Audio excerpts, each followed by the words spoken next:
మీకు ఇచ్చిన నోటిఫికేషన్లో ఆల్రెడీ మెన్షన్ చేశారు వెరీ క్లియర్గా. 16th రోజు డీటెయిల్డ్ నోటిఫికేషన్ వస్తుంది, మీరు చూడండి, ఈ సైట్లో ఉంటుంది.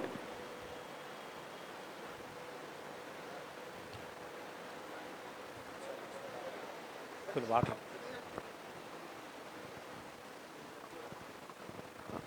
Hand cap 500 rupees, others 900. Agriculture and medicine 500, others 900. SC, ST and PH for both engineering and agriculture and medical మనకి లేదు, pharmacy అది 1000, others 1800, right? ఇది నెక్స్ట్ విల్ సి, మర్చిపోయాను sorry, TC. Next +2 intermediate marks memo, bona fide certificate 6th to 12th, caste certificate, income certificate. అది తప్పండి, 1st Jan కాదు, 2024, అది 1st January 2024.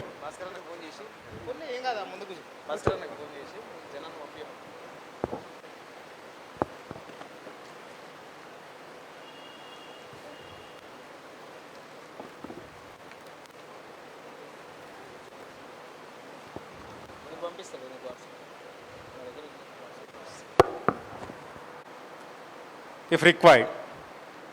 Government ఎంప్లాయీస్కి ఇవన్నీ ఉండవు సార్, ఇన్కమ్ సర్టిఫికేట్ ఉండదు, ఈడబ్ల్యూఎస్ సర్టిఫికేట్ ఉండదు గవర్నమెంట్ ఎంప్లాయీస్కి, right? Next will see EAMCET hall ticket ఉంది కదా మీ దగ్గర, ఇది కూడా స్కాన్ చేసి మెయిల్ పెట్టి, ఇవన్నీ సర్టిఫికేట్స్ స్కాన్ చేసి మెయిల్ చేసుకోండి. Next EAMCET rank card, Aadhaar card, passport size photographs. ఒక 2-3 కంటే ఎక్కువ అవసరం ఉండదు, కానీ 20 తీసి పెట్టుకోండి, 100 రూపాయలు 150 రూపాయలు ఉంటుంది, అంతకంటే ఎక్కువ ఏం లేదు. ఎప్పటికి ఉంటుంది చెప్పండి సార్, చెప్పండి. మళ్ళీ సార్ చెప్తాను వినండి. 10th marks memo, +2 transfer certificate or intermediate transfer TC, +2 marks memo, bonafide certificates. ఇది జాగ్రత్తగా ఉండండి. 6th to 12th, 6th to 10th and intermediate. ఎందుకంటే local stature of a candidate will be decided based on this bona fide certificate only, study certificate. 6th to 10th, ఆంధ్రాలో 1st to 6th ఏదో ఉన్నట్టుంది, కానీ మన తెలంగాణలో అయితే 6th to 10th and 12th ఈ certificates. Next cost certificate if required, income certificate after January 1st 2024, EWS certificate 2023-24 if required, అవసరం ఉంటేనే. EAMCET hall ticket, EAMCET rank card, Aadhaar card, passport size photographs. ఇంకా విషయం చెప్పడం మర్చిపోయినాను ఇక్కడ, గవర్నమెంట్ 35,000 రియంబర్స్మెంట్ ఇస్తుంది మీకు. ఒకవేళ ఏదైనా స్టూడెంట్కి ఇర్రెస్పెక్టివ్ ఆఫ్ కాస్ట్ 10,000 లోపు ర్యాంక్ వస్తే ట్యూషన్ ఫీ ఎంతున్నా గవర్నమెంటే పే చేస్తుంది. Conditions apply, not for government employees again. కానీ 10,000 లోపు ర్యాంక్ వస్తే ఏ కాలేజ్ అయినా అవ్వనండి, ఫీజు ఎంత అయినా అవ్వనండి, 150,000 ఉండండి, 160,000 ఉండండి, గవర్నమెంట్ పే చేస్తుంది. మీరు ₹1 పే చేయాల్సిన అవసరం లేదు 10,000 లోపు ర్యాంక్ వస్తే కనుక. ఇంకొక ఆప్షన్, ఇర్రెస్పెక్టివ్ ఆఫ్ కాస్ట్, ఎవరైనా స్టూడెంట్ 1st నుంచి ఇంటర్మీడియట్ వరకు గవర్నమెంట్ కాలేజ్ స్కూల్ కానీ గవర్నమెంట్ కాలేజ్లో చదివి ఉంటే, ఎవరైనా స్టూడెంట్ గవర్నమెంట్ స్కూల్ గవర్నమెంట్ కాలేజ్లో చదివి ఉంటే కనుక కాస్ట్తో సంబంధం లేకుండా ఫుల్ రియంబర్స్మెంట్ ఆప్షన్ కూడా ఉంది. పోయిన సంవత్సరం వరకు ఉంది, ఈసారి కూడా గవర్నమెంట్ ఏం మార్చదు అనుకుంటున్నాను. సో ఇది applicable for all the students, right? 2 options. 10,000 లోపు ర్యాంక్ వస్తే ఫుల్ రియంబర్స్మెంట్ ఒకటి.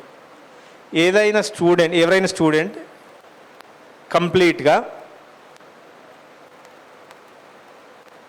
గవర్నమెంట్ ఇన్స్టిట్యూషన్లో చదివి ఉంటే 1st to 10th and intermediate, వీళ్ళకి ఫుల్ రీఎంబర్స్మెంట్ ఇర్రెస్పెక్టివ్ ఆఫ్ కాస్ట్తో సంబంధం లేకుండా, గుర్తుపెట్టుకోండి ఇది, right? Next income certificate, EWS certificate, EAMCET hall ticket, EAMCET rank card, Aadhaar card, passport size photographs. Next ఇప్సెట్ కౌన్సిలింగ్కి మీరు ఏ సర్టిఫికేట్స్ ఉండాలి, ఇవి ఆల్రెడీ మనం మెన్షన్ చేసిందే.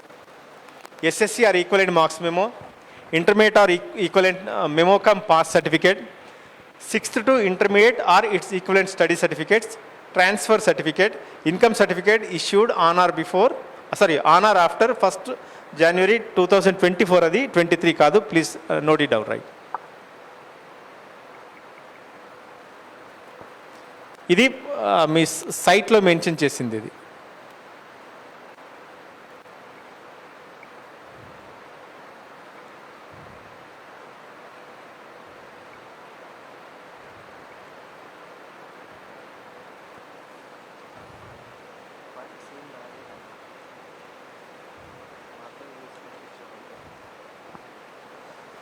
చూడండి, ఈడబ్ల్యూఎస్ ఇది మీకు సైట్లో మెన్షన్ చేసింది. ఇంతకుముందు నేను కన్సల్టేట్ చేసి చెప్పింది. మీకు 16th రోజు క్లియర్ నోటిఫికేషన్ వస్తుంది, right. Next, EWS income certificate issued by tahsildar valid for the financial year 2024-25 if applicable. Caste certificate issued by competent authority if applicable. That is mandal revenue officer, MRO level it is, వాళ్ళు issue చేసిన certificate ఇది.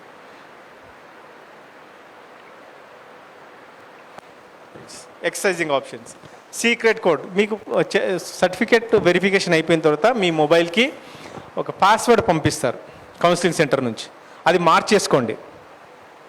దయచేసి గుర్తుపెట్టుకోండి, పిల్లలు కానీ parents కానీ చెప్తున్నాను. మీ close friend అనుకునే వాళ్ళకి కూడా మీ పాస్వర్డ్ ఇవ్వకండి, అందుకే దాన్ని సీక్రెట్ కోడ్ అంటాం. మీ ఫ్రెండే అవ్వచ్చు, మీ మంచి ర్యాంక్ వచ్చి మీకు మంచి కాలేజీలు వస్తుందని ఏమైనా చెడు ఆలోచనలు ఉండి మీ నంబర్స్ కూడా మార్చవచ్చు, మీ ఆప్షన్స్ కూడా మార్చవచ్చు. తర్వాత నష్టపోయేది మీరే. మీరు ఏటీఎం పిన్ నెంబర్ ఎంత సీక్రెట్గా అయితే మెయింటైన్ చేస్తారో ఈ పాస్వర్డ్ని కూడా అంతే సీక్రెట్గా మెయింటైన్ చేయండి, ఎవరికి చెప్పొద్దు, రైట్. ఆ పిల్లోడికి తెలిసి ఉండాలి, పేరెంట్స్ తెలిసి ఉండాలి అంతే. అండ్ డోంట్ షేర్, ఎవరికి చెప్పొద్దు. నేను చెప్పాను ఇందాక, పెన్ అండ్ పేపర్ తీసుకోండి, ర్యాంక్ వైజ్ కాలేజ్ రాసుకోండి, ఏ బ్రాంచ్ చదవాలనుకుంటున్నారో రాసుకోండి, ఏ బ్రాంచ్కి ఆర్డర్ ప్రయారిటీ ఏది ఇవ్వాలో రాయాలని చెప్పేసి అది రాశారు. అలా పెన్ను పేపర్ తీసుకోండి. దయచేసి పెన్ను పేపర్ని నెగ్లెక్ట్ చేసుకోవద్దు. పెన్ను పేపర్ని మించిన బెస్ట్ ఫ్రెండ్ గైడ్ అంటూ ఎవరు ఉండరు మనకి. నీట్గా ఒక్కసారి మీరు రాసుకొని పెట్టుకుంటే ఇంక మళ్ళీ మీరు చేయాల్సిన పని లేదు. ఆప్షన్స్ ఎక్సైజ్ చేయడం అనేది it could just be a matter of 10 minutes, అంతకంటే ఎక్కువ 5 నుంచి 10 నిమిషాల కంటే ఎక్కువ పట్టదు ఒకవేళ నంబర్స్ అన్నీ మీరు నీట్గా రాసుకుంటే కనుక. Next, college name, EAMCET code. మీరు జాగ్రత్తగా చెప్పండి. కాలేజ్ నేమ్ రాసుకోండి, వాటి ఎంసెట్ కోడ్ ఏంటో రాసుకోండి. బ్రాంచ్ నేమ్ రాసుకోండి, వాటి అబ్రివియేషన్ ఏంటో రాసుకోండి. నెక్స్ట్, అటానమస్ ఇన్స్టిట్యూషన్ చెప్పాను ఇక్కడ, అటానమస్ ఎందుకు అంటామని చెప్పేసి. నెక్స్ట్, బ్రాంచ్ సెలెక్షన్, పిల్లోడ్ ఇంట్రెస్ట్ మీదకి వెళ్ళి మీరు ఫోర్స్ చేయొద్దు. పేరెంట్స్ అడ్వైజ్ చేయండి ఇది బాగుంటుందని, కానీ ఇది చదవాలని ఫోర్స్ చేయొద్దు, ఎందుకంటే వాళ్ళ ఇంట్రెస్ట్ వాళ్ళకి ఉంటుంది. కానీ మీరు ఒక కండిషన్ పెట్టండి, ఇది చదివితే మైనర్స్ ఫలానా దాంట్లో చేయండి అని చెప్పేసి మీరు కండిషన్ పెట్టండి.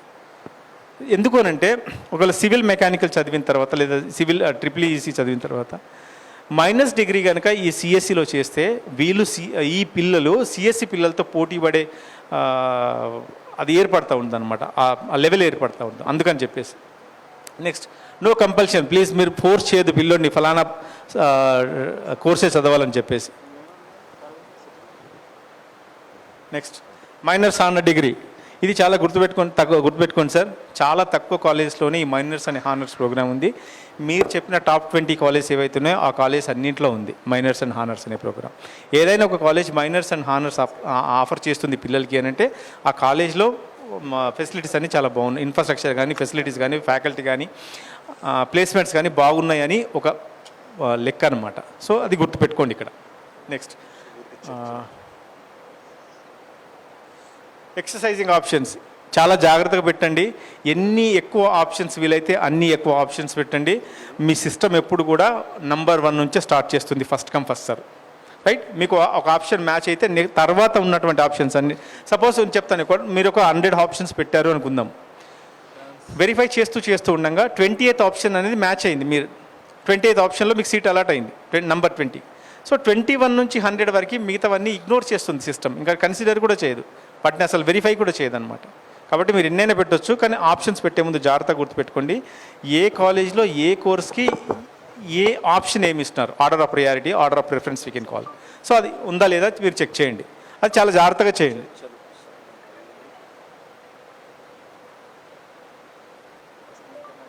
ఇది మీ మన కౌన్సిలింగ్ షెడ్యూల్. ఇది 27th జూన్ 2024 నుంచి స్టార్ట్ అవుతుంది. అది ఎప్పటివరకు 5th జూలై 2024 వరకు సర్టిఫికేట్ వెరిఫికేషన్. దాదాపు ఒక 1 వీక్ ఇచ్చున్నారు ఇక్కడ. దాదాపు ఒక 1 వీక్ 8 డేస్ 9 డేస్ ఇచ్చున్నారు ఇక్కడ, రైట్. నెక్స్ట్ ఏంటంటే సర్టిఫికేట్ వెరిఫికేషన్ అయిపోయిన తర్వాత సీరియల్ నెంబర్ 2 మీకు ఇక్కడ ఏంటంటే ఆల్రెడీ స్లాట్ ఎవరైతే బుక్ చేసుకున్నారో ఆ సర్టిఫికేట్ వెరిఫికేషన్ అయిపోయిన తర్వాత ఆప్షన్స్ ఇప్పుడు మీరు స్లాట్ బుక్ చేసుకోవాలి ఎప్పుడు 27th నుంచి జూలై 5th వరకు స్లాట్ బుక్ చేసుకోండి. ఆ బుక్ చేసుకున్న తర్వాత మీ వెరిఫికేషన్ ఎప్పుడు జరుగుతుంది? 29th నుంచి 6th జూలై వరకు జరుగుతుంది. 29th జూన్ నుంచి 6th జూలై వరకు జరుగుతుంది. ఆ 6th నెక్స్ట్ ఆప్షన్స్ ఎప్పుడు పెట్టుకోవాలి? ఇక్కడ మీరు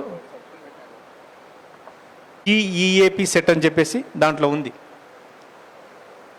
TGEAP set .nic.inలో ఉంది, రైట్. ఈ కౌన్సిలింగ్లో ఫస్ట్ ఫేజ్లో కౌన్సిలింగ్ సీట్ అలాట్ అయింది. మీరు కాలేజ్కి వెళ్ళొచ్చు, వెళ్ళకపోనవచ్చు, మీ అవసరం లేదు, మీ కన్వీనియన్స్ బట్టి చూసుకోండి. కానీ నేనేం అడ్వైజ్ చేస్తానంటే మీకు, ఒకవేళ మీకు ఫలానా కాలేజీలో సీట్ అలాట్ అయింది అనుకుందాం, సెల్ఫ్ రిపోర్ట్ చేసి రిలాక్స్ అవ్వకుండా వెళ్ళి కాలేజ్ చూసి రండి. ఫీజు కట్టొద్దు, వాళ్ళు ఒకవేళ ఫీజు కట్టమన్నా కూడా కట్టొద్దు. ఒకవేళ నీకు సెకండ్ ఫేజ్ కౌన్సిలింగ్కి వెళ్ళాలనే ఆలోచన నీకుంటే ఫీజు కట్టొద్దు. ఆన్లైన్లో మీరు పే చేయండి, ఏ కాలేజో ఉంటుంది ఆ కాలేజ్కి వెళ్ళి చూసి రండి ఒకరోజు, రైట్. పెద్ద కష్టమైన పని ఏం కాదు కదా, ఒక half a day work it is, half a day work. కాబట్టి నేను చెప్పేది ఏంటంటే వెళ్ళి చూసి రండి, right. Second phase like wise, third phase ఇట్లాగే చూసుకోండి. ఇది మీ కౌన్సిలింగ్ ప్రొసీజర్ మొత్తం. మీకు ఏమైనా డౌట్స్ ఉంటే ఇప్పుడు అడగండి. సార్ మైక్ ఇవ్వండి వాళ్ళకి. బాబు, ఫస్ట్ ఫేజ్లో ఫర్ ఎగ్జాంపుల్ JNTUలో ఈసీ సీట్ వచ్చింది, దాని తర్వాత మళ్ళీ సెకండ్ ఫేజ్ ఇంట్రెస్ట్ చూపించాము, అప్లై చేసిన తర్వాత అదే కాలేజ్లో CSEలో సీట్ వచ్చింది. ఇప్పుడు దాని తర్వాత చేయాల్సిన ప్రొసీజర్ ఏంటి? సేమ్ రిపోర్ట్, మళ్ళీ సెల్ఫ్ రిపోర్టింగ్ చేయాలి. సెకండ్ ఫేజ్ ఫస్ట్ ఫేజ్ అయిపోయిన తర్వాత సెల్ఫ్ రిపోర్ట్ చేసినావు కదా, ఓకే. సెకండ్ ఫేజ్లో మీకు మళ్ళీ వేరే బ్రాంచ్ వస్తే మళ్ళీ సెల్ఫ్ రిపోర్ట్ చేయాల్సింది కంపల్సరీ. ఓకే. ఇప్పుడు మనం ఫీజు దేనికి కడితే అదే కన్సిడర్ చేస్తారా? ఇప్పుడు మీకు ఫస్ట్ ఒక సేమ్ JNTUలో అన్నారు కదా, కాలేజ్ ఫీజు ఎంతో 30,000 ఉందనుకుందాం. ఫస్ట్ ఫేజ్లో మీరు చేశారు 35,000. సెకండ్ ఫేజ్లో సేమ్ కాలేజ్ వేరే బ్రాంచ్ వచ్చింది, మీకు అప్పుడు అలాట్మెంట్ ఆర్డర్లో ఫీ టు బి పెయిడ్ అనేది 0 చూపిస్తుంది. అర్థమైందా? ఎంత ఫీ చేయాలి, ఫీ టు బి పెయిడ్ 0 అని చూపిస్తుంది. మళ్ళీ ఒకసారి చెప్పండి. అక్కడ ఆ ఫీ పేయాల్సిన పని లేదు, కానీ సెల్ఫ్ రిపోర్ట్ చేయాలి. అంటే ఇప్పుడు మనం ఫస్ట్ ఫేజ్లో ఆల్రెడీ ఫీజు పే చేస్తే 0 అని చూపిస్తుంది. అంటే సేమ్ కాలేజ్ అయితే, ఓకే, వేరే కాలేజ్ ఎక్కడైనా అలర్ట్ అయింది అనుకోండి, ఫీ డిఫరెన్స్ ఏమంటే బ్యాలెన్స్ అమౌంట్ చూపిస్తుంది. ఒకవేళ సెకండ్ ఫేజ్లో తక్కువ అమౌంట్ తక్కువ ఫీజు ఉందనుకోండి, అప్పుడు కూడా మీకేం చూపెట్టదు, కానీ కాకపోతే డిఫరెన్స్ అమౌంట్ మీ అకౌంట్లోకి వచ్చేస్తుంది కౌన్సిలింగ్ ప్రాసెస్ మొత్తం అయిపోయిన తర్వాత. ఓకే. అలానే ఇప్పుడు మీరు డిసిప్లినరీ డిగ్రీస్ అన్నారు కదా, మైనర్స్ అండ్ ఆనర్స్, అది ఇప్పుడు CSE కాకుండా వేరే బ్రాంచెస్ తీసుకుంటే తీసుకోవచ్చు అన్నారు మీరు. CSE వాళ్ళకి సేమ్ బ్రాంచ్ వాళ్ళకి హానర్స్ డిగ్రీ అంటాం.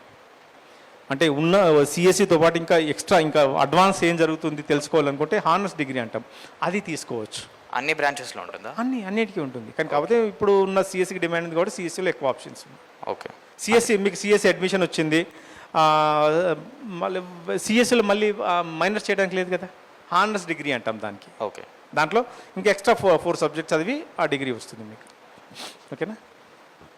ఎన్నిసార్లు అనేది చేయొచ్చా? అంటే ఇప్పుడు ఫర్ ఎగ్జాంపుల్ ఫస్ట్ ఫేజ్లో చేసాం, మళ్ళీ సెకండ్ ఫేజ్లో కూడా చేయొచ్చు. ప్రతి ఫేజ్లో మంచి క్వశ్చన్ ఇది, ఇక్కడ నేను చెప్తాను వినండి. సెల్ఫ్ రిపోర్టింగ్ అని చెప్పేసి, సో ఫస్ట్ ఫేజ్లో ఒక కాలేజ్లో అడ్మిషన్ వచ్చింది, ఆ కాలేజీలో అడ్మిషన్ మీకు నచ్చలేదు, అలాగని చెప్పేసి రిపోర్ట్ చేయకుండా ఉండొద్దు. ఎందుకు రిపోర్ట్ చేయకుండా ఉండొద్దు అని అంటే, సెకండ్ ఫేజ్కి వెళ్ళండి. సో సెకండ్ ఫేజ్లో ఏదైనా కొత్త కాలేజ్ అలాట్ అయిందనుకోండి, మీకు ఫస్ట్ ఫేజ్లో అలాట్ అయిన సీట్ పోతుంది, ఆ సీట్ వేరే వాళ్ళకి అలాట్ చేస్తారు. మొదటిది. రెండోది, ఒకవేళ సెకండ్ ఫేజ్లో మీకు సీట్ అలాట్ అవ్వలేదు, ఫస్ట్ ఫేజ్లో మీకు అలాట్ అయిన సీట్ అలాగే ఉంటుంది. థర్డ్ పాయింట్, ఫస్ట్ ఫేజ్లో సీట్ అలాట్ అయింది, మీరు సెల్ఫ్ రిపోర్ట్ చేయలేదు, సెకండ్ ఫేజ్కి వెళ్ళారు. సెకండ్ ఫేజ్లో కాలేజ్ అలాట్ అయితే very good, well and good. ఒకవేళ సెకండ్ ఫేజ్లో సీట్ అలాట్ అవ్వలేదు అనుకుందాం, అప్పుడు మీకు ఫస్ట్ ఫేజ్లో సీట్ ఉండదు, సెకండ్ ఫేజ్లో సీట్ ఉండదు. కాబట్టి సెల్ఫ్ రిపోర్టింగ్ మ్యాండేటరీ. మీకు నచ్చకుండా సెల్ఫ్ రిపోర్టింగ్ చేయండి, ఎందుకంటే ఆ సీట్ మీకు అలాగే ఉంటుంది. సెకండ్ ఫేజ్లో సీట్ అలాట్ అవ్వకపోతే ఆ సీట్ అలాగే ఉంటుంది. ఒకవేళ థర్డ్ ఫేజ్లో అలాట్ అవ్వకుండా ఫస్ట్ ఫేజ్లో అలాట్ అయిన సీట్ అలాగే ఉంటుంది. ఒకవేళ పొరపాటున సెకండ్ ఫేజ్లో సీట్ అలాట్ అయింది, ఫస్ట్ ఫేజ్లో సీట్ పోయింది, సెకండ్ ఫేజ్లో ఉంటుంది. ఇంకో క్వశ్చన్ ఏంటంటే ఫస్ట్ ఫేజ్లో చాలా మంచి కాలేజ్ వచ్చింది, కానీ అన్ఫార్చునేట్లీ మీరు సెల్ఫ్ రిపోర్ట్ చేయలేదు. సెకండ్ ఫేజ్లో మీరు మళ్ళీ కౌన్సిలింగ్ అటెండ్ చేశారు, అంతకంటే తక్కువ గ్రేడ్ ఉన్న కాలేజీలో అడ్మిషన్ వచ్చింది అనుకుందాం. తక్కువ గ్రేడ్ ఉన్న కాలేజీలో అడ్మిషన్ వచ్చింది. అప్పుడు మీరు వెళ్ళి కౌన్సిలింగ్ సెంటర్కి నాకు ఫస్ట్ ఫేజ్లో వచ్చిన సీటే కావాలండి, నాకు సెకండ్ ఫేజ్లో సీట్ వద్దు అంటే అట్లా ఏముండదండి. అట్లా ఏముండదు. ఫస్ట్ ఫేజ్లో సీట్ అలాట్ అయిన తర్వాత సెకండ్ ఫేజ్లో మీకు సీట్ అలాట్ అవ్వకపోతే కనుక ఫస్ట్ ఫేజ్లో ఉన్న సీట్ అలాగే ఉంటుంది. ఫస్ట్ ఫేజ్లో సీట్ అలాట్ అయింది, మళ్ళీ కౌన్సిలింగ్ ప్రక్రియ మీరు అటెండ్ చేశారు, సెకండ్ ఫేజ్లో ఒక సీట్ అలాట్ అయింది అని అంటే మీకు సెకండ్ ఫేజ్లో అలాట్ అయిన సీట్ మాత్రమే ఉంటుంది, ఫస్ట్ ఫేజ్లో అలాట్ అయిన సీట్ పోతుంది. కాబట్టి చాలా జాగ్రత్తగా ఈ ఆప్షన్స్ ఎక్సర్సైజ్ చేయండి. మైక్ సార్ చెప్పండి. కూర్చోండి సార్, కూర్చోండి. పర్లేదు. నో సార్, సార్ కూర్చోండి. Good afternoon. నా పేరు ప్రదీప్ అండి, నేను కర్నూలు నుంచి వచ్చాను. సార్ చెప్పండి. ఇప్పుడు మెడికల్ రీజన్స్, ఫర్ ఎగ్జాంపుల్ అబ్బాయి అడిగిన క్వశ్చన్కి మెడికల్ రీజన్స్తో మనం పోలేదనుకోండి సెల్ఫ్ రిపోర్టింగ్కి, ప్రాసెస్ ఏమన్నా ఉందా సార్? సెల్ఫ్ రిపోర్టింగ్ అంటే మీరు ఫిజికల్గా అక్కడికి వెళ్ళాల్సిన పని లేదు సార్. ఇంట్లోనే కూర్చొని మొబైల్ ఓపెన్ చేసి ఫీజు కట్టేసి ఇంట్లో నుంచే చేసుకోండి రిపోర్ట్. ఫిజికల్ వెరిఫికేషన్ లేదు, ఫిజికల్ అక్కర్లే. ఓకే, మీరు మొబైల్తో కూడా చేసుకోవచ్చు. ఎంత మెడికల్ ప్రాబ్లం ఉన్నా ఇంట్లో కూర్చొని చేసుకోవచ్చు కదా సార్. సో అందుకనే ఈ ఆప్షన్ ఇచ్చారనమాట. కానీ రిపోర్టింగ్ కంపల్సరీ సార్. యా నా క్వశ్చన్స్ అడుగుతాను. సో మా అబ్బాయి సెకండ్ నుంచి 8th వరకు ఇక్కడ చదివాడు సార్. 9th నుంచి ఇంటర్ వరకు ఆంధ్రాలో చదివాడు సార్. మనం అప్లికేషన్ ఫిలప్ చేసేటప్పుడు మొత్తం అన్ని ఫిలప్ చేసిన తర్వాత మాకు ఏమొచ్చిందంటే ఎస్వియు క్యాంపస్ అని వచ్చింది. లోకల్ కేటగిరీలో ఎస్వియు వస్తుంది. ఓకే, నాకున్న ఇన్ఫర్మేషన్ యాజ్ పర్ ది ఇంటర్నెట్లో మనం చూస్తే వీడియోస్ అన్ని చూస్తే 4 years ఏపీలో చదివిన 4 years తెలంగాణలో చదివిన మీరు లోకల్ కిందకే లెక్క అన్నట్టు ఇన్ఫర్మేషన్ ఉంది. కాకపోతే నేను ఇక్కడ కింద అడిగినప్పుడు ఒకరు ఒక చెప్తున్నారు నాన్ లోకల్. మీరు ఇంట్లో చూసిన ఇన్ఫర్మేషన్ వాస్తవమే, కానీ ఈ గవర్నమెంట్స్ ఏం పెట్టుకున్నాయంటే ఇక్కడ గవర్నమెంట్ 6th to 10th లోకల్గా కన్సిడర్ చేస్తారు సార్. 6th to 10th అంటే 6 years of continuous study. 4 years అన్నారు కదా, 2 years అక్కడ కదా, 4 years 4 years ఇక్కడ కదా, 4 years అక్కడ, 4 years అక్కడ, 2 years ఇక్కడ. సెకండ్ క్లాస్ నుంచి 8th క్లాస్ వరకు తెలంగాణ సార్. 9th నుంచి ఇంటర్ వరకు ఆంధ్ర సార్. ఇక్కడ తెలంగాణలో చూసేది 6th to 10th సార్. నేను ఇంతకుముందు స్లైడ్లో మెన్షన్ చేశాను, ఇక్కడ 6th to 10th వరకే చదివితే ఎక్కడ చదివితే అక్కడ లోకల్ కింద. ఇప్పుడు మనకు సీట్ వచ్చేదానికి ఛాన్స్ ఉందా లేదా? ఉంటుంది సార్. ఇక్కడ తెలంగాణలో ఏంటంటే 1% కోటా ఏపీ స్టూడెంట్స్కి ఉంది. 1%, నాట్ 15%. లేదు 1%. 15% నాన్ లోకల్ స్టేటస్ కింద సీట్స్ ఉన్నాయి అంటారు. 1% సీట్స్ మాత్రమే ఉన్నాయి సార్. ర్యాంక్ ఎంత వచ్చింది సార్? 77,801.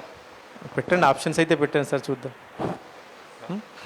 గాల్లో దివమా అంటే సీట్స్ చాలా పెరిగినాయి సార్, ఉంది, ఛాన్స్ అయితే ఉంది. 1% ఆ కోటా వాళ్ళకే ఉంటుందన్నమాట. ఓకే, నాన్ లోకల్ కిందనే కన్సిడర్ చేస్తారు ఇక్కడ. ఓకే. సో ఇంకో క్వశ్చన్ వచ్చేసి లోన్ మీద సార్. ఇప్పుడు నేను లోన్ అప్లై చేయాలంటే బ్యాంకర్స్ ఏమంటున్నారంటే మీరు అడ్మిషన్ లెటర్ తీసుకొని వస్తే అవును సార్, మేము ప్రాసెస్ స్టార్ట్ చేస్తామంట. అవును సార్. ఇప్పుడు మనకి సీటే కన్ఫర్మ్ కాలే. ఇప్పుడు కన్వీనర్ కోటా కింద మనకు సీట్ వచ్చింది అనుకోండి, మనం డబ్బులు కడితేనే వాళ్ళు అడ్మిషన్ లెటర్ ఇస్తారు కదా. అవును. ఇచ్చిన తర్వాత మనం బ్యాంకు పోతే నో యూజ్. అది ఎట్లా యూజ్ చేసుకోమంటారు ఆప్షన్? అంటే మీరు ఫీజు కట్టిన తర్వాత రిసీట్స్ అన్నీ ఉంటాయి కదా సార్, అప్పుడు మీకు ఫస్ట్ ఇయర్ నుంచి 4th year వరకు మొత్తం ఇస్తారు సార్. అంటే ప్రూఫ్ లేకుండా వాళ్ళైతే ఇవ్వరు. ఇప్పుడు మన ప్రైవేట్ కాలేజ్లో కానీ బిట్స్ పిల్లలు ఒక ఆప్షన్ ఎంత, అడ్మిషన్ తీసుకునే టైంలోనే బ్యాంకర్ డైరెక్ట్గా 25 lakhs ఇచ్చేస్తాడు. అంటే ఫీజు వాళ్ళకి ట్రాన్స్ఫర్ చేస్తాడు. అది బిట్స్ పిల్ల వాళ్ళ టైఅప్ మీద బేస్ అయి ఉంటుంది సార్. అదంతా మనకు నా పరిస్థితి ఎట్లా అంటారు మరి బ్యాంకర్స్ ఏంటంటే మీరు ఫస్ట్ ఇయర్ అడ్మిషన్ తీసుకున్న తర్వాత ఆ రిసీట్ మీరు ఎట్లా ఫస్ట్ ఇయర్ ఫీజు కట్టాలి. కట్టిన తర్వాత దాన్ని కాలేజ్ నుంచి ఒక లెటర్ ఇస్తారు వాళ్ళు, మీరు అప్లై చేస్తే, అంటే ఫీజు ఎంత పే చేయాల్సి ఉంటుంది ఎవ్రీ ఇయర్ అని చెప్పేసి. దాంతోపాటు పిల్లోడికి ఏమైనా ల్యాప్టాప్ కానీ అట్లాంటివి అది యాడ్ చేసుకుని కూడా తీసుకోవచ్చు. కానీ ఫస్ట్ ఇయర్ ఫీజు కట్టిన తర్వాత చేయాలి. ఒకవేళ బ్యాంకర్స్ నాకు లోన్ అప్రూవ్ చేస్తే అది కాలేజీ పేరు మీద ఇస్తారు కదా, నాకు ఇవ్వరు కదా. అవును సార్. ఈ ల్యాప్టాప్ అవన్నీ మీకు ఇస్తారు సార్. అది ఎట్లా నేను రీయింబర్స్మెంట్ కాలేజ్ నుంచి మాట్లాడుకోవాలా? మీకు వచ్చేస్తుంది సార్, అది ఇస్తారు. కాలేజ్ కూడా ఇస్తారు సార్, నో ప్రాబ్లం. అట్లా కాదు సార్, మీరు ఫస్ట్ ఇయర్ ఫీజు కడతారు కదా, నేను కడతాను, ఆ ఫీజు కాలేజ్ ఇచ్చేస్తారు మీకు. నేను బ్యాంకుకి సబ్మిట్ చేస్తాను, నా లోన్ శాంక్షన్ అవుతుంది. నేను అది ఎట్లా అది reimbursement ఒక్కొక్క బ్యాంకర్ ఒక రకంగా ఉన్నారు సార్. మరి మీకైతే ఫస్ట్ ఇయర్ ఫీజు ఇచ్చేస్తారు, ఆ బ్యాంక్ మాత్రం కాలేజ్ పేరు మీదనే చెక్ రిలీజ్ చేస్తారు. అప్పుడు మనకు కాలేజ్ వాళ్ళు ఇస్తారో ఎవరో మనకు తెలియదు. ఇస్తారు సార్, అట్లేం లేదు అట్లేం లేదు సార్. కాలేజ్ వాళ్ళకి 4 సంవత్సరాల ఫీజు మాత్రమే కావాలి సార్, మిగతాది అక్కర్లేదు వాళ్ళకి. ఇంకో ఇన్ఫర్మేషన్ ఏంటంటే 600 సీట్స్ ఉండేటివి, ఇప్పుడు 2000 చేంజ్ సీట్స్ వచ్చాయి.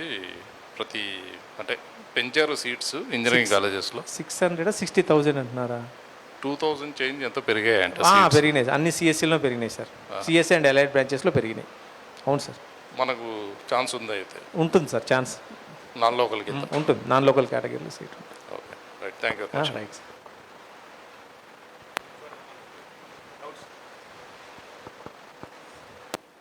దానికి సెపరేట్ ఫీజు ఉంటుందా లేదా గవర్నమెంట్ డిసైడెడ్ ఫీజు ఇంక్లూడెడా? ఆనర్స్ చదవాలంటే, మేనేజ్ చదవాలన్నా 2 వరకు బ్యాక్లాగ్స్ ఉండొద్దు, మినిమం 7.5 CGPA ఉండాలి. రెండోది, ఆనర్స్ డిగ్రీకి 20 క్రెడిట్స్ ఉంటాయి.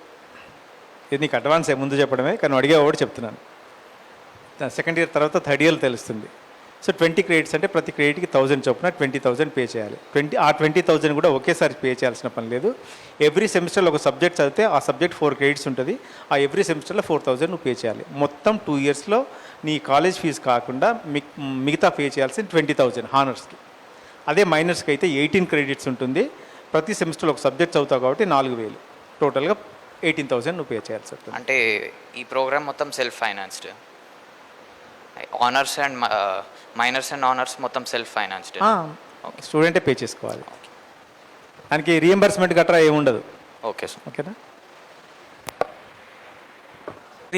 సీట్స్ ఉంటాయి కదా సార్? అవును సార్. అంటే కొన్ని డొనేషన్స్, కొన్ని కన్వీనర్ ఫీజు కట్టుకోవాలని ఉంది, కొంచెం క్లారిటీ.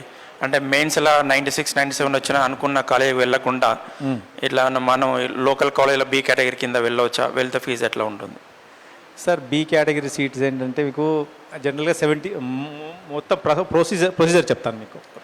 టోటల్గా మీకు 70% కన్వీనర్ కోటా ఉంటుంది, 30% ఇప్పుడు బి కేటగిరీ అన్నారు, ఎన్ఆర్ఐ కోటా ఉంటుంది.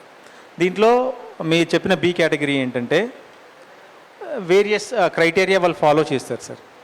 జేఈ మెయిన్స్ కానీ లేదంటే ఐపీఈలో వచ్చిన మార్క్స్ బేస్ చేసుకొని కానీ దానికి నోటిఫికేషన్ వస్తుంది, మీరు అప్లై చేస్తే మెరిట్ ప్రకారం సెలెక్ట్ చేస్తారు వాళ్ళు. ఓకే, మెరిట్ ప్రకారం.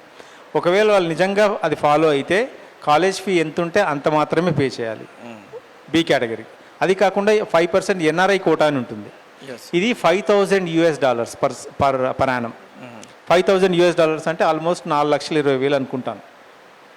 అది ఎవ్రీ ఇయర్ 4,20,000. కానీ ఆఫ్ ద రికార్డ్ చెప్తున్నాను సార్ మీకు, ఈ మీరు చెప్పిన బి కేటగిరీ సీట్లు ఏ కాలేజ్ కూడా ఫాలో అవ్వట్లేదు. మన ఈ 2 యునైటెడ్ ఏపీలో 2 తెలుగు రాష్ట్రాల్లో డైరెక్ట్గా అది చెప్పకూడదు కానీ కౌంటర్ స్టార్ట్ చేశారు, మీరు కొనుక్కోవడమే సార్. ఇంకంతే, ఇంకేం చెప్పండి. కొన్ని కాలేజెస్ ఉన్నాయి సార్, చాలా మంచి కాలేజ్, వాళ్ళు ఫాలో అవుతున్నారు. మీరు నోటిఫికేషన్ ఇస్తారు, మీరు అప్లై చేసుకోండి, మీ జేఈ మెయిన్స్ స్కోర్ను బేస్ చేసుకొని అడ్మిషన్స్ రూపాయి తీసుకోకుండా చాలా ట్రాన్స్పరెంట్గా ఫాలో చేసే కాలేజ్ చాలా ఉన్నాయి, కొన్ని ఉన్నాయి. కానీ మిగతా కాలేజ్ అయితే డైరెక్ట్గా మాట్లాడేసుకోవడం package. Thank you sir. Right sir. అది అన్నారు కానీ మరి దీనికైతే అప్లికేబుల్ కాదు సార్. లాస్ట్ ఇయర్ వరకే మార్చలేదు, మరి నెక్స్ట్ ఇయర్ ఈసారి ఏమైనా మార్చారేమో చూడాలి.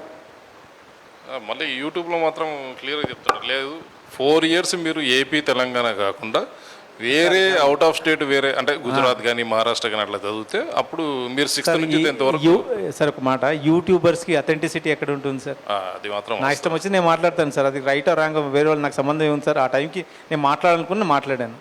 మీకు నోటిఫికేషన్ 16th రోజు వస్తుంది, 16th రోజు చూడండి, లేదా నా నంబర్ ఇస్తాను, మీరు ఫోన్ చేయండి, నేను చెప్తాను మీకు. నేను ఓకేనా? అప్పటి వరకు వెయిట్ చేయండి. ఛాన్సెస్ అయితే ఉన్నాయి అంటే నేను చెప్పలేము సార్, వాళ్ళు మరి ఏం డిసైడ్ చేస్తారనేది. ఇప్పటి వరకు అయితే 6th to 10th కన్సిడర్ చేశారు. అట్లాగా సార్, ఆ 1%లో ఏపీ వాళ్ళకి ఛాన్సెస్ ఉంది సార్. సీట్స్ పెరిగింది. నా స్టూడెంట్స్ చాలా మంది ఉన్నారు సార్, ఒంగోలు నుంచి ఉన్నారు, నెల్లూరు నుంచి ఉన్నారు, భీమవరం ఇట్లా చాలా మంది 1% చాలా మంది పిల్లలు ఉన్నారు. ఓకే, ఉన్నారు సార్ చాలా మంది. Thank you.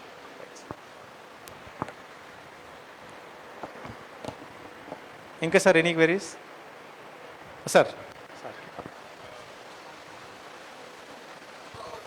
ఇది కింద నేను when I went for the consultation, okay sir. They said it's applicable only for the non university colleges. University కాలేజెస్కి this got nothing to do with the EAMCET, ఎఫ్సెట్. Yes, sir. A few more private universities also there, like Anurag University. They are offering 4 course, 240 intake for CSC. It is purely based on MCET counseling. So And that rest got nothing to do with the counselling then. అంటే ఇప్పుడు నేను university కాలేజెస్కి వెళ్ళాలంటే only university and affiliate colleges will come under this counseling process. And rest of all colleges will not be considered. అంటే autonomous when it college. comes to Anurag University okay, and SR University. So, at the time of getting approval for private university establishment, the intake was there at that time would be considered in counseling process. And rest of new sections will not be under this MCET counseling process. అంటే ఆ యూనివర్సిటీకి ఆ టైంలో approval వచ్చే సమయానికి ఆ college intake ఎంతైతే ఉందో అంత ఇంటేక్ వచ్చేసి ఎంసెట్ కౌన్సిలింగ్లో ఉంటుంది. ఆ తర్వాత పెరిగిన సెక్షన్స్ అనేది ఎంసెట్ కౌన్సిలింగ్లో ఉండదు ప్రైవేట్ యూనివర్సిటీస్కి. డీమ్డ్ యూనివర్సిటీస్కి ఎంసెట్ కౌన్సిలింగ్తో అసలు సంబంధమే లేదు. ఈ అటానమస్ కాలేజ్ అనేది వాళ్ళకి ఏదో కొత్త కాదు సార్. అటానమస్ కాలేజ్ అన్నీ కూడాను వేరియస్ యూనివర్సిటీకి ఎఫిలియేట్ అయ్యి ఉంటాయి, వేరియస్ యూనివర్సిటీస్కి. So majority of the college JNTU హైదరాబాద్కి ఎఫిలియేట్ అయ్యి ఉన్నాయి.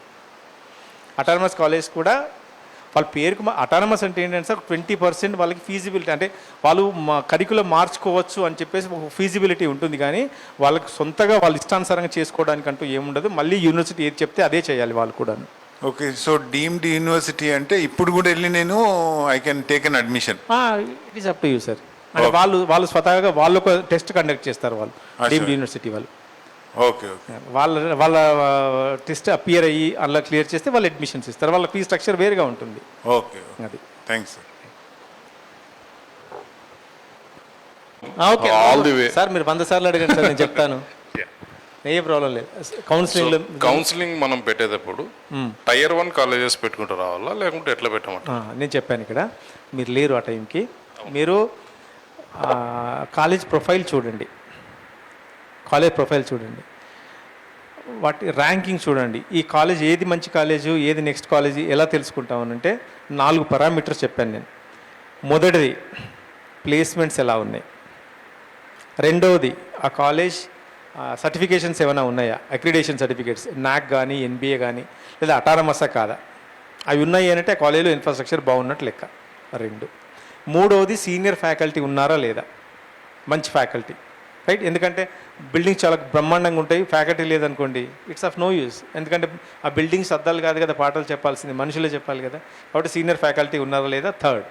4th వన్ వచ్చి ఆ ఎన్వైర్న్మెంట్ ఎలా ఉంది, అంటే ల్యాబ్స్ అలా ఎలా ఉంది అని చెప్పేసి ఒకసారి ఈ బేస్ చేసుకొని, దీన్ని బేస్ చేసుకొని మీకు ఫస్ట్ పారామీటర్ ఏదైతే చెప్పాను ప్లేస్మెంట్స్ అక్కడనే తెలిసిపోతుంది. దాన్ని బేస్ చేసుకొని మీరు మీ ఓన్ ర్యాంకింగ్ ఇచ్చుకోండి కాలేజ్కి. అవన్నీ ఒక పేపర్ మీద రాసుకోండి 1 to 50. అలాగే పాప కానీ బాబు కానీ ఇంజనీరింగ్లో ఏ బ్రాంచ్ చదవాలని అనుకుంటున్నాడు ఆ బ్రాంచ్ నేమ్ రాసుకోండి, అబ్రివేషన్ రాసుకోండి, పక్కన ఆ ఫుల్ ఫామ్ రాసుకోండి. ఎందుకంటే కాలేజ్ పేరు కూడా కాలేజ్ పేరు పక్కన ఎంసెట్ కోడ్ రాసుకోండి. ఎందుకంటే మీకు ఆ విండోలో, ఆ చిన్న విండోలో కాలేజ్ పూర్తి పేరు రాయడం కుదరదు. ఎందుకు అంటే Jawaharlal Nehru technological university Hyderabad, college of engineering Hyderabad, ఇది పూర్తి పేరు. ఈ పూర్తి పేరు రాస్తే ఈ చివరి నుండి ఆ చివరి కాదు 2 లైన్లు నీకు కాలేజ్ నేమే పోతుంది. అదే పక్కన పెట్టండి. కంప్యూటర్ సైన్స్ అండ్ ఇంజనీరింగ్ అని అనుకుందాం, అది ఇంత స్పేస్ ఆక్యుపై చేస్తుంది. అది కాక ఇంకో బ్రాంచ్ ఉంది కంప్యూటర్ సైన్స్ అండ్ ఇంజనీరింగ్, బ్రాకెట్లో artificial intelligence and machine learning ఉంది. టోటల్ విండో అంతా అది రాస్తుంది. సో ఈ కన్ఫ్యూజన్ లేకుండా ఏం చేస్తారంటే ప్రతి బ్రాంచ్కి ఒక అబ్రివేషన్ ఇస్తారు. CSC computer science and engineering, CSM computer science and engineering, artificial intelligence and machine learning, DS data science, ఇలా ఇస్తారనమాట. సో కాలేజ్ పేరు రాసుకోండి 1 to 50, ఆ పక్కన ఎంసెట్ కోడ్ రాసుకోండి, బ్రాంచ్ నేమ్ రాసుకోండి, ఆ పక్కన బ్రాంచ్ అబ్రివేషన్ రాసుకోండి. రాసుకున్న తర్వాత ఏ కాలేజీలో ఏ బ్రాంచ్ దానికి 1, 2, 3 నంబర్లు వేసుకోండి. ఆ సేమ్ నంబర్స్ పేపర్ మీద రాసుకున్న తర్వాత కౌన్సిలింగ్ సైట్ వెబ్ ఓపెన్ చేసినప్పుడు, కౌన్సిలింగ్ సైట్ ఓపెన్ చేసినప్పుడు ఆ నంబర్స్ ఇచ్చుకోండి. ఇది బెస్ట్ ఆప్షన్. పెన్ను పేపర్ లేకుండా మీరు డైరెక్ట్ కౌన్సిలింగ్ ప్రాసెస్ స్టార్ట్ చేయొద్దు. It's my sincere advice to every one. అది మీరు ఫాలో చేయండి. ఓకేనా సార్?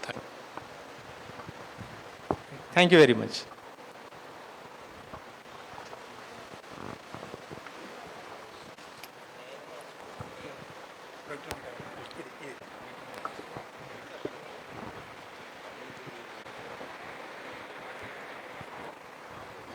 గారు కౌన్సిలింగ్ ప్రొసీజర్ గురించి బాగా చెప్పారు. ఇంజనీరింగ్ కౌన్సిలింగ్ ఎలా వాళ్ళకు కూడా it's a good information for them. Okay, so ఇప్పుడు ఎంబీబీఎస్ అడ్మిషన్స్ మనం ఇండియాలో చూసుకుంటే right, it's a counselling procedure అనేది చాలా చాలా టిపికల్గా ఉంటుంది కంపారేటివ్ ఎనీ అదర్ కౌన్సిలింగ్. ఇప్పుడు నీట్ ఎగ్జామ్ రాసిన తర్వాత నెక్స్ట్ మనం ప్రిపరేషన్ అవ్వడము ఇట్స్ ఎ కౌన్సిలింగ్ రైట్. ఈ కౌన్సిలింగ్ అనేది మేబీ ఇప్పుడు మనం engineering EAMCET counselling through it's one short of counselling procedure. But నీట్కి వచ్చిన తర్వాత ఎంబీబీఎస్కి వచ్చిన తర్వాత it's a completely typical different. ఎందుకంటే ఇక్కడ మనకి ఆల్ ఇండియా కౌన్సిలింగ్ ఉంటుంది, ఆ తర్వాత స్టేట్ లెవెల్ కౌన్సిలింగ్ ఉంటుంది. దాంతోపాటు ఒకవేళ మనం పార్టిసిపేట్ చేయాలంటే వేరే వేరే స్టేట్స్కి కౌన్సిలింగ్ చేయాలంటే మళ్ళీ వేరే వేరే స్టేట్స్కి అప్లికేషన్ ఇవ్వాల్సి వస్తుంది. ఇప్పుడు టోటల్ మన ఈరోజు కంప్లీట్గా మీరు చూసుకున్నారంటే ఇండియాలో అరౌండ్ 1,25,000 మనకి ఎంబీబీఎస్ సీట్స్ ఉన్నాయి. సో దీంట్లో again we have caste and reservations, government quota, private quota. On an average మనం గవర్నమెంట్ కోటా చూసుకుంటే అరౌండ్ 50,000-60,000 మీకు గవర్నమెంట్ కోటాలో వెళ్ళిపోతుంది. వాళ్ళకి ఆల్మోస్ట్ అరౌండ్ 500 ఎబో స్కోర్ వస్తే నీట్లో మీకు గవర్నమెంట్ సీట్స్ అనేది అలాట్మెంట్కి ఆప్షన్స్ ఉంటాయి. సో దానికన్నా బిలో వచ్చిన వాళ్ళందరినీ మనము like they get the B category seats, C category seats అంటాం. సో ఫస్ట్ ఏంటంటే all India counselling right. All India కౌన్సిలింగ్లో ఏం చేస్తారంటే ఓవరాల్ మన అన్ని స్టేట్స్ కలిపి 15% సీట్స్ అనేది ఆల్ ఇండియా కౌన్సిలింగ్లో తీసుకుంటారు. సో ఈ 15% సీట్స్ ఎంత అవుతాయి, ఇవన్నీ త్రూ ఆల్ ఇండియా కౌన్సిలింగ్ మనం ఫిల్ చేసేస్తాం. సో దీనికి మనం ఆల్ ఇండియా కౌన్సిలింగ్ రిజిస్ట్రేషను, ఆ తర్వాత ఎవ్రీ ప్రొసీజర్ మనం ఫాలో అవ్వాలి. స్టేట్ లెవెల్ కౌన్సిలింగ్ వచ్చిన తర్వాత అగైన్ స్టేట్ లెవెల్ కౌన్సిలింగ్లో రిజిస్ట్రేషన్ చేసుకోవాలి. ఇక్కడ మనం మనం ఆంధ్రప్రదేశ్ అండ్ తెలంగాణ మనం కంబైన్గా చాలా స్టూడెంట్స్ ఉన్నారు. సో బేసికలీ కొన్ని డిఫరెన్స్ చెప్తాను, ఆంధ్రాకి తెలంగాణకి డిఫరెన్స్ ఏంటి. సో టోటల్ మన కౌన్సిలింగ్ ప్రొసీజర్ అనేది రౌండ్ 1, రౌండ్ 2, రౌండ్ 3, రౌండ్ 4. దీన్ని రౌండ్ 3ని మాపప్ రౌండ్ అంటాము, రౌండ్ 4ని స్టేర్ రౌండ్ అంటాము. సో రౌండ్ 1లో మనం ఏంటంటే ఫస్ట్ రిజిస్ట్రేషన్ చేసుకోవాలి, ఆ తర్వాత వెబ్ కౌన్సిలింగ్ అని ఉంటుంది. సో వెబ్ కౌన్సిలింగ్ చాలా ఇంపార్టెంట్, ఎందుకంటే ఇక్కడ మనము ప్రయారిటీ లిస్టు అంటే ఇందాక సార్ చెప్పినట్ల మనం ముందే ప్రిపేర్ అవ్వాలి, మనం ఏ కాలేజ్కి మనము ప్రయారిటీ ఇస్తామని. సో ప్రయారిటీ లిస్ట్ అనేది చాలా ఇంపార్టెంట్. మనం ప్రయారిటీ బేస్డ్ మనం కాలేజెస్ అన్ని సెలెక్ట్ చేసి ముందే పెట్టుకోవాలి. ఎందుకంటే మన ర్యాంక్ ప్రకారంగా ఒకవేళ మన ర్యాంక్ అరౌండ్ 500 అలా వచ్చిందంటే ఆ 500కి లాస్ట్ 3 years ఏ కాలేజెస్ అలాట్ అయ్యాయి. సో అలా ప్రయారిటీ లిస్ట్ చేసుకొని మనం వెబ్ కౌన్సిలింగ్లో పెట్టుకోవాలి. తెలంగాణలో వచ్చేసి మనకు రౌండ్ 1, రౌండ్ 2, రౌండ్ 3, రౌండ్ 4 ఉంటుంది. సో ప్రతి రౌండ్లో మనం వెబ్ కౌన్సిలింగ్ అనేది మనం సెలెక్షన్ చేసుకోవచ్చు. ఓన్లీ తెలంగాణలో ఏంటంటే మీకు ప్రతి రౌండ్లో మీకు వెబ్ కౌన్సిలింగ్ అనే ఆప్షన్ ఇస్తాడు. బట్ ఆంధ్రప్రదేశ్కి వచ్చిన తర్వాత అయితే మీకు ఫస్ట్ రౌండ్ మీరు వెబ్ కౌన్సిలింగ్ ఎక్కడ చేసుకుంటారో అంటే మీ ప్రయారిటీ లిస్ట్ పెట్టుకుంటారో అది ఫిక్స్డ్గా ఉంటుంది, మళ్ళీ మీరు చేంజ్ చేసే ఆప్షన్ ఉంటుంది. సో ఆంధ్రాలో మీరు వెబ్ కౌన్సిలింగ్ పెట్టేటప్పుడు చాలా జాగ్రత్తగా పెట్టుకోవాలి, ఎందుకంటే ఒక్కసారి మీరు పెట్టుకున్న తర్వాత మళ్ళీ మీరు చేంజ్ చేయలేరు. సో రౌండ్ 1లో ఏంటంటే మీకు ఒకవేళ సీట్ అలాట్ అయితే మీరు కాలేజ్కి వెళ్ళి రిపోర్ట్ చేయొచ్చు, లేదంటే సెకండ్ ఫేజ్కి మీరు వెళ్ళొచ్చు. అలానే రౌండ్ 2లో మళ్ళీ మీరు ఒకవేళ సీట్ రాకపోతే మీరు అక్కడ సీట్ అలాట్ అయితే వెళ్ళొచ్చు, లేకపోతే థర్డ్ రౌండ్కి వెళ్ళొచ్చు. కానీ ఇక్కడ కూడా మీరు సెకండ్ రౌండ్లో మీరు కాలేజ్ అలాట్ అయిన తర్వాత మీరు రిపోర్ట్ చేయకపోతే మీది 2 lakhs ఏదో ఫండ్ కడతారు కదా, అది మళ్ళీ మీకు రాదు. సో కేర్ఫుల్గా మీరు సెలెక్ట్ చేయాలి. ఏదో నేను థర్డ్ రౌండ్లో కూడా నేను వెళ్తానంటే కాదు, అక్కడ మీరు కట్టిన డబ్బులు పోతాయి. అలానే మళ్ళీ రౌండ్ 3కి వెళ్ళిన తర్వాత అక్కడ మీకు దాన్ని స్టేర్ రౌండ్ అంటాం. That's mop up round right. Mop up రౌండ్లో మీరు ఒకవేళ కాలేజ్ మీరు సెలెక్ట్ అయ్యింది కానీ మీరు కాలేజ్కి రిపోర్ట్ చేయలేదు, అప్పుడు మీకు 1 year మీకు బార్ చేసేస్తారు. అంటే మీరు నీట్ ఎగ్జామ్ రాయకుండా మిమ్మల్ని బార్ చేస్తారు, ప్లస్ 20 lakhs rupees ఫైన్ చేస్తారు రైట్. సో ఈ విషయాలు పేరెంట్స్కి తెలియక ఏంటంటే నాకు నెక్స్ట్ రౌండ్లో మంచిగా వస్తుంది, నెక్స్ట్ రౌండ్లో ఇంకోటి వస్తుంది అనుకుంటారు. కానీ సెకండ్ రౌండ్లో కూడా మీకు ప్రాబ్లం క్రియేట్ అవుతుంది. మీరు రిపోర్ట్ అంటే కాలేజ్ వచ్చిన తర్వాత మీరు రిపోర్ట్ చేయకపోతే you will have the consequence. Third రౌండ్లో కూడా మీకు ఏంటంటే కంప్లీట్గా 1 year బార్ చేస్తారు. అది ఏపీకి వెళ్ళారంటే మళ్ళీ మీకు 3 years bar. So NEET exam రాయకుండానే బార్ చేసేస్తారు, ప్లస్ మీకు 20 lakhs కట్టే వరకు మీ సర్టిఫికేట్స్ రిటర్న్ ఇవ్వరు. So you should be very very కేర్ఫుల్గా మీరు ప్రతి కౌన్సిలింగ్ ప్రొసీజర్లో you should follow the guidelines right. దాని గురించి ఏంటంటే బిఫోర్ యూ అంటే we have our own YouTube channel book my university అని కొడితే you get your YouTube channel. దాంట్లో వెరీ క్లియర్గా నేను ఎక్స్ప్లెయిన్ చేశాను ప్రతి రౌండ్లో మనం ఏ జాగ్రత్త తీసుకోవాలి. నా ర్యాంక్ ఒక 300 వచ్చింది, రైట్. నా 300 ర్యాంక్ నేను గాంధీ ఉస్మానియా ఎక్స్పెక్ట్ చేయలేను, ఎందుకంటే that's a top priority. So 300కి నేను లాస్ట్ 3 ఇయర్స్ ట్రెండ్ చూసుకున్నాను. 3 ఇయర్స్లో ఏంటంటే ఏ కాలేజ్ అలౌట్ అయ్యాయి ఈ 300కి, ఆ ప్రయారిటీ లిస్ట్లో మీరు టాప్ పెట్టుకొని మీరు కౌన్సిలింగ్ దాన్ని లాక్ చేసుకోవాలి అలా సీక్వెన్స్గా. అలా చేస్తేనే మీకు కాలేజ్ అనేది అలౌట్ అవుతుంది, లేకపోతే అక్కడ మిస్ అయిపోతుంది. సో ఇది overall counselling procedure. Like mop up round and stair round అని ఇవి రెండు చాలా చాలా ఇంపార్టెంట్ అండి.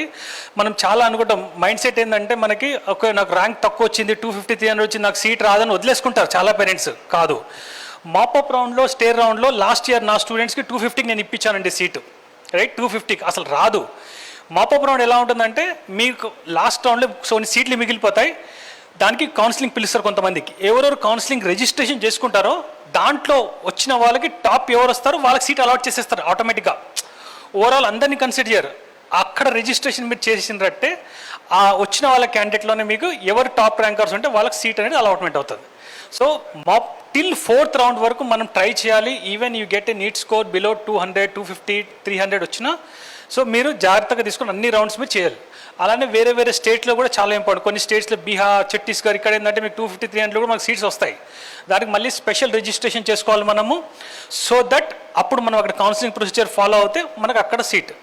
సో ఓవరాల్ కౌన్సిలింగ్ ప్రొసీజర్ చాలా టిపికల్ డిఫరెంట్. కొంత పేరెంట్స్కి స్టూడెంట్స్ అర్థం కాదు. So we need an expert for this, right.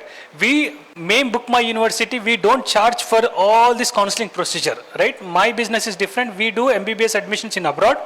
మీకు 1 minute అబ్రాడ్ గురించి చెప్తానండి. ఇప్పుడు ట్రెండ్ అంతా అబ్రాడ్ అయిపోయింది. ఎందుకు అంటే there are 2 reasons. 1 cost, second అబ్రాడ్కి వచ్చిన తర్వాత ఇక్కడ వచ్చి ఎగ్జామ్ రాయాలని అదొక టిపికల్గా ఉండే. So abroad education is very very low compare to any seat in India, right. మీకు ఓవరాల్గా చూసుకుంటే ఫస్ట్ ఇయర్ అరౌండ్ 5 lakhs అవుతుంది, సెకండ్ ఇయర్ 2.5. సో 20 lakhsలో మీ MBBS అనేది అబ్రాడ్లో అయిపోతుంది, including your college fees, hostel food, hostel everything. That too in a well government established college which is 100 years old college, right. So again, when students come from abroad to India, there is an exam called FMG exam అంటాం మనం. ఆ FMG exam ఇక్కడ ఇండియాలో రాయాలి abroad students, Indian students రాయొద్దు అని ఉండే. కానీ 2023 from national medical council notification క్లియర్గా చెప్పింది ఏంటంటే మీరు ఇండియాలో కానీ అబ్రాడ్లో కానీ MBBS చేసినా మీరు 100% ఒక exam common platform, it is India and abroad. ఆ ఎగ్జామ్ క్లియర్ అవుతూనే మీకు లైసెన్స్ అనేది వస్తుంది. సో ఇండియాకి అబ్రాడ్కి డిఫరెన్స్ ఏం లేదు. Budget wise very good. అక్కడ government medical college compare to ఇక్కడ లో ప్రైవేట్ కాలేజ్లో మీరు బీక్యాట్ తీసుకున్న 60-70 లక్షలు కావాలి, రైట్. అదే మీరు just 5 lakhs first year 2.5 overall 20 lakhsలో మీకు అక్కడ గవర్నమెంట్ మెడికల్ కాలేజ్లో మీకు అడ్మిషన్స్ అవుతాయి. సో మా సంస్థ పేరు ఇండియా బుక్ మై యూనివర్సిటీ, బేగంపేట్లో అండ్ బెంగళూరు రాజాజీ నగర్ అండి. Any information about MBBS counselling in India and abroad, please do contact us. Okay, thank you so much.